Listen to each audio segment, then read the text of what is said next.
Merci bien. Le premier intervenant, M. Amédée, a posé la question sur les postes frontaliers qui sont viables. Nous devons reconnaître que la RDC a encore un chemin très long à parcourir sur cette question. Parce que dans d'autres pays, on a construit ce qu'on appelle les postes à arrêt unique. C'est-à-dire, vous êtes sur un territoire, vous remplissez toutes les formalités et vous passez. Vous n'allez plus les remplir sur les territoires voisins. D'ailleurs, quand j'étais gouverneur du Nord Kivu, on avait piloté comme ça un projet, on a construit un poste à arrêt unique entre nous et les Rwandais. Ça fait que lorsque une marchandise quitte la RDC, lorsqu'elle est dédouanée dans la partie congolaise, il y a des agents du Rwanda qui sont là-bas. C'est un exemple que je donne.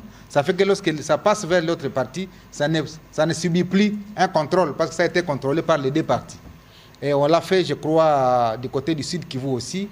Et c'est des pratiques comme ça qu'on va faire pour éviter que les phénomènes bilanga, par exemple à Rasumbalesa, lorsque vous voyez les images, ça fait pitié. Lorsque vous voyez les images des vélos qui transportent des dizaines et des dizaines de bouteilles, ça n'honore pas la République démocratique du Congo. Même si les gens disent non, ça donne quand même de la vie à nos populations, mais ça ne nous honore pas comme grand pays que le long de nos frontières, on va voir les vélos, on va voir les trottinettes, on va voir les ceci en train de faire passer des marchandises à longueur de journée. Donc, votre préoccupation est une contribution pour nous demander, nous, partis gouvernementaux, d'améliorer la capacité de nos infrastructures frontalières, notamment les postes à arrêt unique, qui sont en tout cas dans un état qui n'est pas très très bon. Donc, c'est une question à la charge du gouvernement. Je pense que le porte-parole sera avec moi, d'accord, que nous devons faire le plaidoyer. Alors, beaucoup de pays africains ils bénéficient beaucoup de l'AGOA. C'est pourquoi nous aussi, nous avons voulu organiser ce forum. Objectif, c'est de mobiliser le patronat congolais. Parce que souvent, le patronat congolais, quand j'ai commencé à attaquer le ministre de l'Industrie à l'époque, la question des zones économiques spéciales, en fait, j'ai senti au niveau des opérateurs économiques un doute. C'est-à-dire, on se disait, mais est-ce que vraiment il va réussir?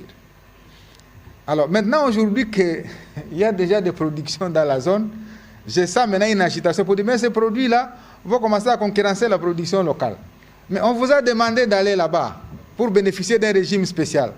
Vous avez douté de la faisabilité du projet.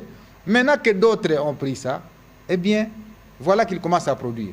Le problème, c'est la peur d'investir dans les chefs des Congolais. Le Congolais veut voir son argent chaque soir. C'est-à-dire, il a acheté pour $1000, il faut que le soir, il voit 1100. C'est-à-dire, j'ai fait entrer 100. C'est ça le Congolais. Donc, il fait un commerce du cash. Mais les Congolais ne savent pas faire un commerce sur le long terme. C'est-à-dire, si j'investis $1 million, à la 5e année, je vais commencer à avoir les retours sur l'investissement. Mais c'est pour ça qu'on a introduit des programmes, notamment de cours d'entrepreneuriat, voilà, dans les cursus universitaires, mais aussi au niveau des humanités. Exactement. Donc, nous devons vraiment de temps en temps sensibiliser l'opinion congolaise pour permettre à l'entrepreneuriat congolais de commencer à investir sur le long terme. Les histoires d'aller à Dubaï avec une marchandise de $10 000, vous arrivez, vous vendez, vous avez 10 100. Oui, 10 200. Donc, vous voyez votre argent cash à la main. Vous dites, j'ai gagné 2 200, j'envoie encore en Chine, j'achète la marchandise 10 300. Donc, j'ai gagné encore 100 de plus. Non, ça ne développe pas un pays. Investissez-vous dans des projets comme celui de l'agriculture. Vous allez donner la nourriture aux Congolais. Mais si vous nourrissez 100 millions de Congolais chaque jour, mais vous avez des millions chaque jour. Mais pourquoi on pense qu'on doit seulement commercer avec les pantalons, les ceci? Nous allons créer les emplois chez les autres et nous crions que le gouvernement ne nous donne pas d'emploi. Parce que lorsque nous importons des biens, c'est que nous sommes en train d'aller créer les emplois chez les autres.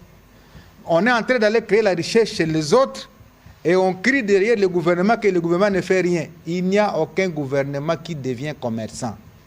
Le gouvernement soutient les opérateurs économiques à créer l'activité économique. Et donc, je voudrais sensibiliser à travers cette tribune les opérateurs économiques congolais à s'intéresser à l'investissement à moyen et à long terme. Le court terme, laisser ça aux start-up, c'est-à-dire ceux qui commencent. Mais au moins, les grands opérateurs économiques, s'ils ont besoin de l'appui du gouvernement, des subventions du gouvernement, nous sommes là pour faire les plaidoyers.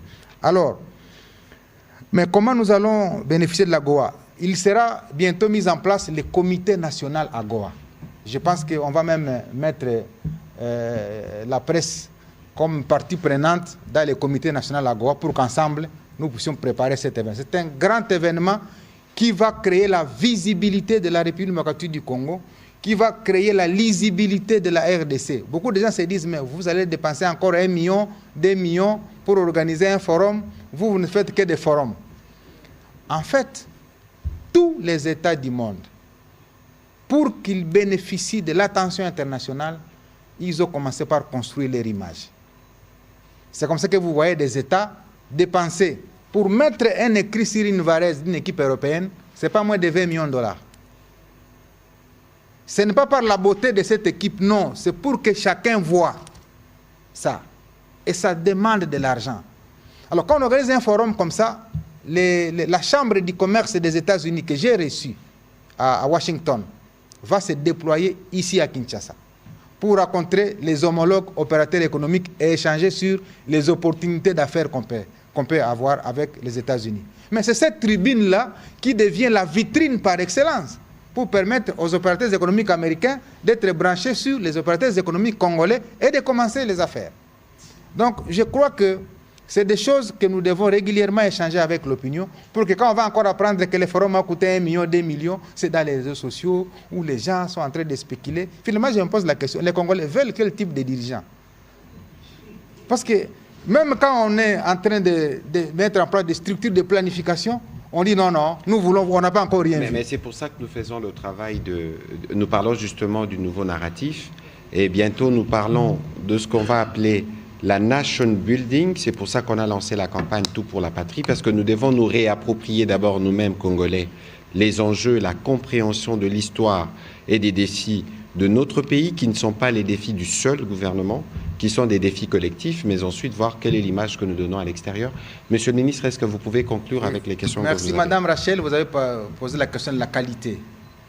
Je dois vous rassurer que l'OCC au stade actuel est en train de contrôler la qualité, mais ce n'est pas encore suffisant. Voilà pourquoi nous avons mis dans notre feuille de route la construction de laboratoires, pas seulement microbiologiques, chimiques, techniques, mais des laboratoires aussi miniers.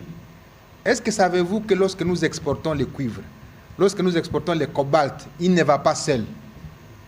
Il va avec des produits connexes qui lui sont associés. Et c'est comme ça que tous ces off-takers, tous les acheteurs finaux, ils préfèrent amener nos matières premières brutes parce que ça, quand ça arrive chez eux, ils ont des laboratoires de séparation de ces matières avec d'autres. Et ils gagnent 1 milliard.